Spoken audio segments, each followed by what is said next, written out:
Hello hi मु आपण मानक स्वागत करुच्ची आपनकर प्रिय YouTube channel TL teaching learning को एवं आज टॉपिक टी आम आलोचना करबा नाउन एंड द जेंडर विषय रे ऑलरेडी आम आलोचना कर सारी नाउन विषय रे एवं आज टॉपिक टी रे भल भाबे बुझिबा जेंडर कोन अछि जेंडर कहले देखंतु जनरली नाउन जो रहिछि ताहा मेल किंबा फीमेल सेक्स को इंडिकेट करिथा ताहा को आम कहूछु जेंडर। तो जेंडर साधारणतः आम जानिले जे मेल किंबा फीमेल को इंडिकेट करुच्ची एपरी मध्य अछि जहाँकि मेल एवं फीमेल को इंडिकेट करे नहीं। तो ताको आम कौन कहवा जेपरिक सपोज एठारे गोटे पिला अच्छी एवं गोटे झील अच्छी बा दुई जन को आम कौन कौचे ये स्टूडेंट्स तो कहवा ना ये मैंने पढ़ा जाऊँच तो पढ़ुंट तो ये स्टूडेंट्स कह स्टूडेंट कहले कौन बुझे स्टूडेंट कहले सेटा फीमेल को मत सूचाऊ ना कि मेल को मत सूचा नहीं उभय को सूचाऊँ बोथ बोथ को सूचाऊँ सेपर ये स्टूडेंट मान को बोथ को सूचाऊँ एठार टीचर पढ़ाऊँ तो आम टीचर कहले सेटा वुमेन टीचर भी हो पारे कि मेल टीचर भी हो पारे से कौन कर गोटे ग्लास रे पानी नहीं कि आंकुंट by the help of chalk एठारे इन फ्रंट ऑफ हिम और हार एठारे एक ब्लैक बोर्ड अच्छी ये छुआ मैंने कौन चेयर मान को बसी तो यही चेयर है ब्लैक बोर्ड है कि से ग्लास है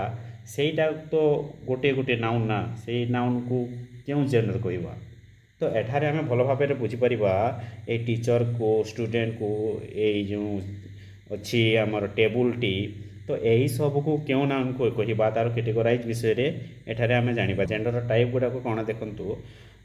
एक रे आसुची तो मस्कुलिन जेंडर जहाँ को कहूँ आम प्रथम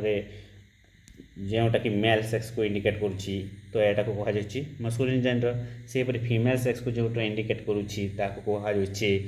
फेमिनिन जेंडर सेहीपरि उभय जेपरिक स्टूडेंट है टीचर है तो उभय जेंडर को इंडिकेट जोटा करें कहूँ कॉमन जेंडर। सेहीपरि चक है ब्लैक बोर्ड है चेयर है टेबुल है किंबा से जो झील किंबा से पिलाटी बेग धरी से बेग है सेटा के कहूँ आम न्यूट्रल जेंडर। तो न्यूट्रल जेंडर क्या कहूचे जोटा कि से नॉन लिविंग थिंग्स ओके। तो न्यूट्रल जेंडर विषय में किसी एग्जांपल नहीं कि आम जापर प्रथम आम आसतु जाना मस्कुलिन जेंडर एवं फेमिनिन जेंडर विषय में एठारे 20 एग्जांपल सिंपल बहुत सरल एग्जांपल मैंने दि जाइए देखो एक्टर रो एक्ट्रेस एक्टर को कहूँ आम मस्कुलिन जेंडर फेमिनिन जेंडर हो एक्ट्रेस सेपरि ब्रदर मस्कुलिन फेमिनिन हो sister king queen father mother son daughter husband wife uncle aunt nephew niece prince princess duke duchess wizard witch hero heroine baron baroness groom bride groom कहले कौन बुझे आम groom कहले बर पिला bright कहले कन्या पोएट रु पोएटेस एम्पेयर रु एम्प्रेस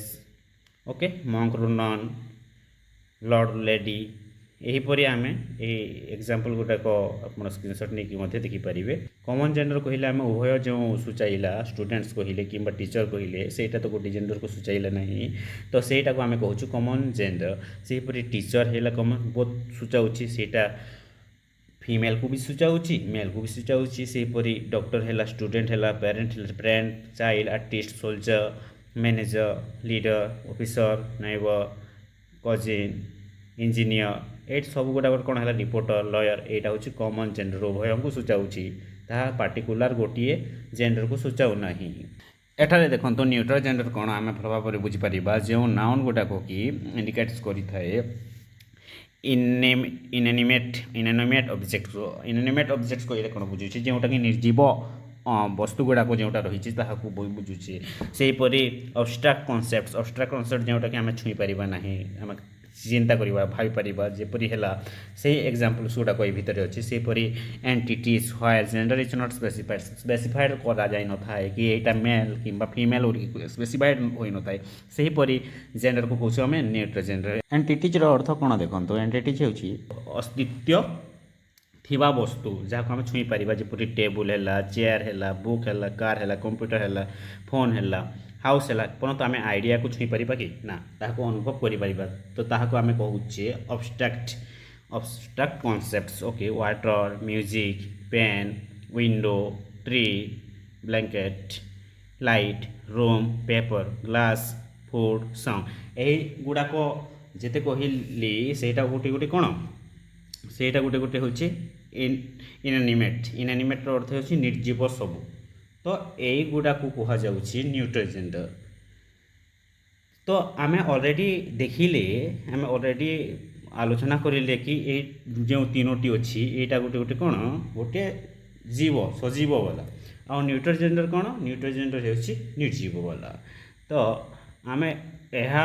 ଆମକୁ ହେଲ୍ପ କରିବ, କେତେବେଳେ ହେଲ୍ପ କରିବ, ଆଗକୁ ଜାଣିବା ଯେଉଁଟାକି ପ୍ରୋନାଉନ୍ ବିଷୟରେ ପଢ଼ିବା,